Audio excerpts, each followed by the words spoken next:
Abdurrahman Shiddiq juga dikenal sebagai salah satu pengajar di Masjidil Haram, Arab Saudi. Abdurrahman, demikian nama kecil ulama ini yang dilahirkan pada 1857 di Kampung Dalam Pagar, Martapura, Kalimantan Selatan. Nama Shiddiq dia dapat dari seorang gurunya saat belajar di Mekah. Dia merupakan cicit dari ulama ternama asal Banjar, Syekh Muhammad Arsyad Al-Banjari. Saat baru berusia 3 bulan, ibunda Abdurrahman Shiddiq meninggal dunia. Dia kemudian dirawat kakek dan neneknya. Namun baru di usia setahun, sang kakek meninggal. Maka Abdurrahman Shiddiq pun tumbuh dewasa hanya bersama neneknya, Ummu Salamah. Dalam usia 8 tahun dia sudah khatam membaca Al-Quran. Beranjak dewasa, sang nenek mengirimnya pada guru-guru agama baik di kampung halamannya hingga ke Padang, Sumatera Barat. Setelah menyelesaikan pendidikan di Padang pada 1882, dia menuntut ilmu ke Mekah pada 1887 selama 7 tahun. Di Tanah Suci, Abdurrahman Shiddiq banyak belajar dari para ulama ternama seperti Syekh Mufti Said Zaini Dahlan, Syekh Nawawi Al-Bantani, Syekh Baris Sato dan Syekh M. Said Babasil. Setelah 7 tahun Abdurrahman belajar di Mekah, 2 tahun sesudahnya dia diberi kepercayaan menjadi pengajar di Masjidil Haram. Kemudian dia diberi gelar oleh gurunya Shiddiq, yang artinya benar ilmunya benar amalnya. Abdurrahman Shiddiq kemudian kembali ke kampung halamannya di Kalimantan.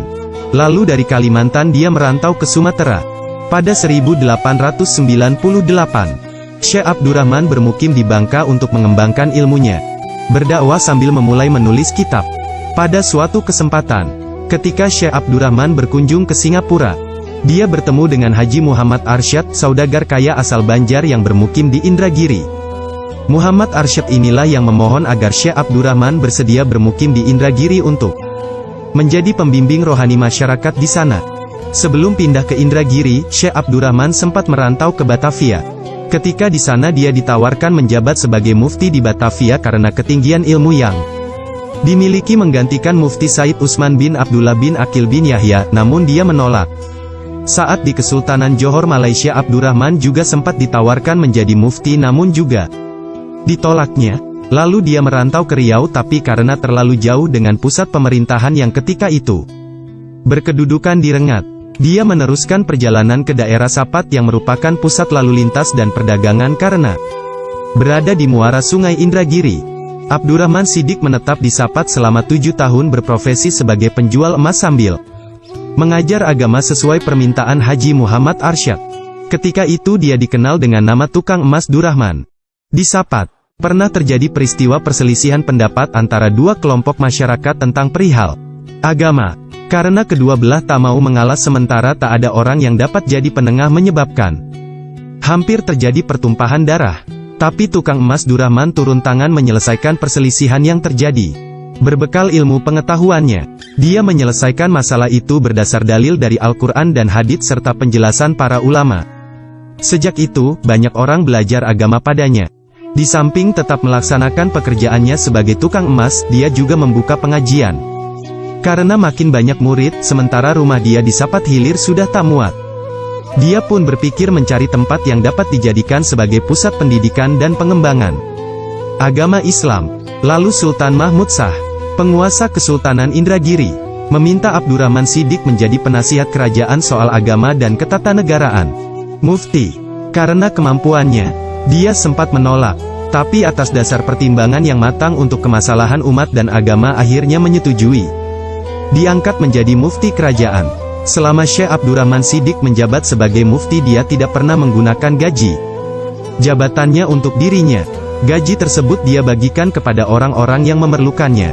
Adapun untuk biaya hidup sekeluarga dia dapat dari hasil kebun dan pertaniannya sendiri. Kehadiran Abdurrahman Shiddiq di Indragiri telah membawa perubahan besar dalam berbagai bidang.